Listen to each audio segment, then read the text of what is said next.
Bonjour à tous et bienvenue dans ce nouveau tutoriel de l'Office de tourisme.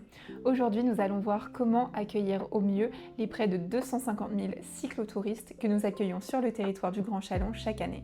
Notre territoire bénéficie d'un emplacement privilégié au cœur des grands itinéraires cyclables, avec par exemple, bien sûr, l'Eurovélo 6. C'est l'un des plus grands itinéraires cyclables européens qui permet de relier l'Atlantique à la mer Noire sur près de 3600 km. On a également bien sûr le passage de la Voie Bleue, qui est un itinéraire de 700 km qui relie le Luxembourg à Lyon en longeant la Saône et la Moselle. Nous avons également la Voie Bressane, qui permet de relier Chalon-sur-Saône à Lons-le-Saunier, au pied des montagnes du Jura, en passant par la Bresse bourguignonne. Un itinéraire qui cartonne en ce moment, c'est la Grande Boucle de Bourgogne du Sud à vélo, qui passe par les voies vertes et la Voie Bleue sur près de 140 km et qui permet de découvrir Chalon, Cluny, Mâcon et Tournu.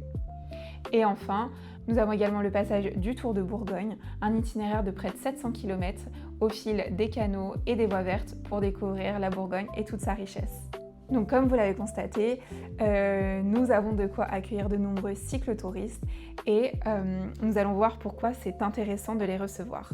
Déjà, premièrement, les cyclotouristes sont amenés à rester plusieurs nuits car ce sont des voyageurs flexibles qui peuvent adapter leur emploi du temps en fonction de leur coup de cœur. Ce sont des touristes qui consomment localement. En tant que voyageurs légers, ils vont être amenés à faire des petits achats le long de la route, que ce soit dans les petits commerces, dans les petites supérettes ou encore dans les boutiques de souvenirs. Ce sont enfin des touristes qui sont très actifs en ligne sur les forums de cyclotourisme et qui partageront avec plaisir leurs adresses coup de cœur. Donc c'est pour vous, en tant que pro, un grand intérêt qu'accueillir les cyclotouristes au mieux. Dans ce tuto, nous allons voir quelques gestes simples et pratiques à mettre en place pour transformer leur expérience en véritable coup de cœur. Donc première action, ça va être de prévoir un stationnement sécurisé pour les vélos. On sait que les vélos peuvent coûter très cher et c'est très rassurant pour un cyclotouriste d'avoir un emplacement sécurisé, donc que ce soit dans un box, dans une salle verrouillée. Voilà, prévoir un stationnement pour eux, c'est idéal et c'est vraiment la première étape pour accueillir les cyclos. Ensuite, on connaît le boom des vélos à assistance électrique. C'est donc un plus d'avoir de quoi recharger les batteries dans votre établissement. Vous pouvez également avoir des kits à disposition, que ce soit un kit de dépannage avec des clés, des rustines, une pompe, voilà, des petits kits qui ne coûtent pas très cher mais qui vont permettre de dépanner le cyclotouriste en cas de pépin. Et bien évidemment également un kit de secours pour parer à tous les bobos.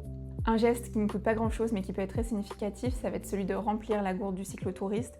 Les itinéraires ne sont pas forcément équipés en point d'eau, donc ça peut être un vrai plus de proposer le remplissage des gourdes avec de l'eau fraîche pour le touriste. On n'oubliera pas également le fait d'avoir un point Wi-Fi accessible pour le grand public. En effet, on peut être amené à avoir une clientèle cyclotouristique étrangère qui n'a pas forcément un forfait adapté à son passage en France et donc pouvoir proposer un point Wi-Fi, ça lui permettra de se reconnecter à son itinéraire ou bien à ses réservations à venir. Enfin, c'est également pour vous le moment d'endosser votre casquette d'ambassadeur du territoire puisque le cyclotouriste sera avide de conseils et de recommandations locales, qu'il s'agisse de votre domaine coup de cœur, de votre château préféré ou bien encore d'un petit restaurant que vous avez testé dernièrement. N'hésitez pas à leur partager vos adresses car ils en sont demandeurs et que cela permettra de booster l'économie locale. Je pense que ce n'est plus à prouver, mais bien évidemment le cyclotourisme est en plein essor actuellement. Nous, dans nos statistiques d'observatoire, on remarque des chiffres croissants chaque année sur l'accueil des cyclos sur le Grand Chalon. Ce sont 250 000 cyclotouristes identifiés.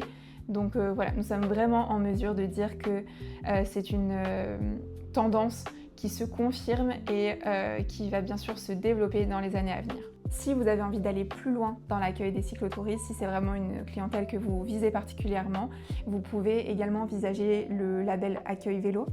Le label Accueil Vélo, c'est une marque nationale qui garantit des établissements adaptés, situés le long des itinéraires cyclables, avec également des équipements dédiés et des services utiles, comme ce qu'on a pu évoquer jusqu'à présent. C'est une manière d'officialiser votre engagement, d'être répertorié sur Decibel Data dans la catégorie Accueil Vélo et de remonter aussi notamment sur les brochures cyclotouristiques qui vont s'appuyer sur les données de Decibel Data pour construire leur référencement.